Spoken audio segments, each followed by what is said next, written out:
Nós vimos até aqui que Satanás nos aflige, nos causa sofrimento para que nós nos afastemos de Deus. Nós vimos também que muitos dos sofrimentos que temos são consequências das nossas ações, consequências dos nossos afastamentos de Deus, dos nossos pecados. Agora, irmão, nós vamos ver outro tipo de sofrimento, e é um sofrimento que é Deus quem produz. Incrível, irmão. Será que Deus produz sofrimento no seu povo? Esse sofrimento é um sofrimento para a purificação, para o aperfeiçoamento. Todo aperfeiçoamento, irmãos, exige empenho, exige esforço, exige dedicação, exige disciplina. O aprimoramento exige sofrimento. Você pensar num músico, você vê um músico sentar-se ao piano e tocar uma bela peça, e nós ficamos encantados e falando, mas que lindo. Nós não vemos quantas horas, quanto sacrifício teve, quantas horas de estudo para chegar àquele nível de perfeição. Isso vale também para o balé. Nós vemos as moças, as bailarinas dançando, parece voando no palco, mas um dia desses eu vi um vídeo, uma postagem mostrando os pés da bailarina, todos machucados, por conta do quê? Para obter aquela excelência no desempenho da dança, horas e horas de exercício e de sacrifício. A disciplina, irmãos, o aprimoramento dói, produz sofrimento.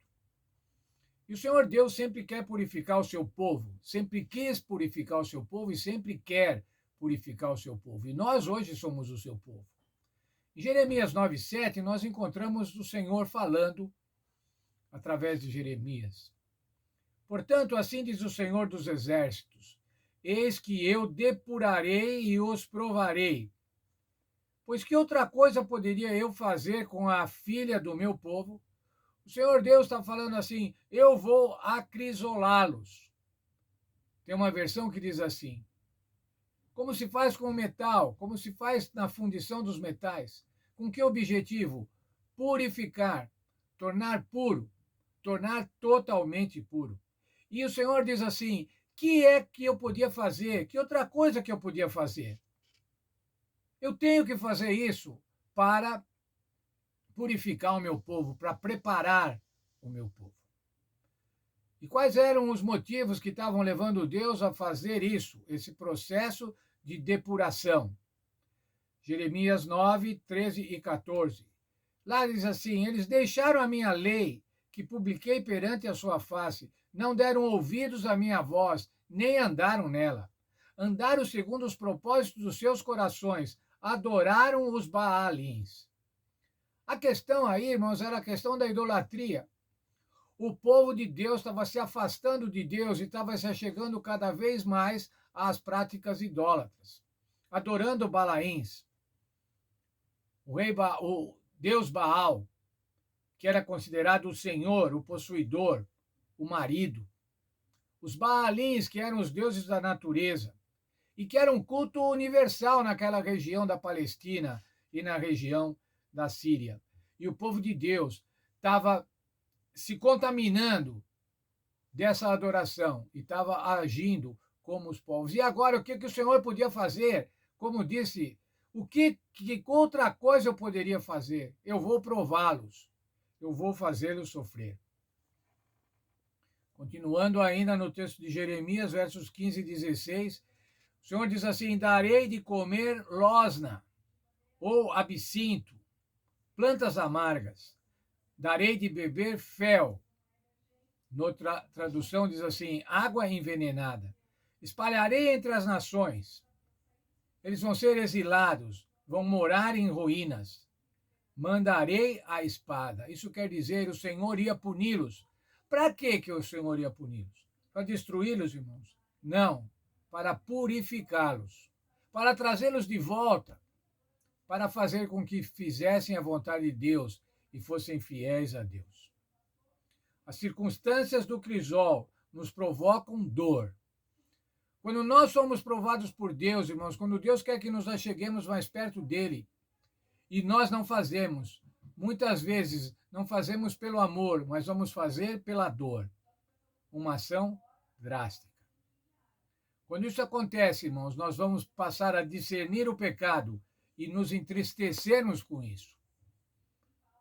Se você está numa boa, irmão, se afastando de Deus e o Senhor Deus não te chama a atenção, não te prova, não faz você sofrer, você pode viver a vida inteira e morrer no pecado e morrer eternamente.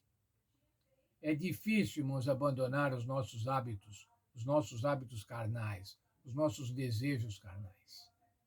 Por isso o Senhor precisa nos provar.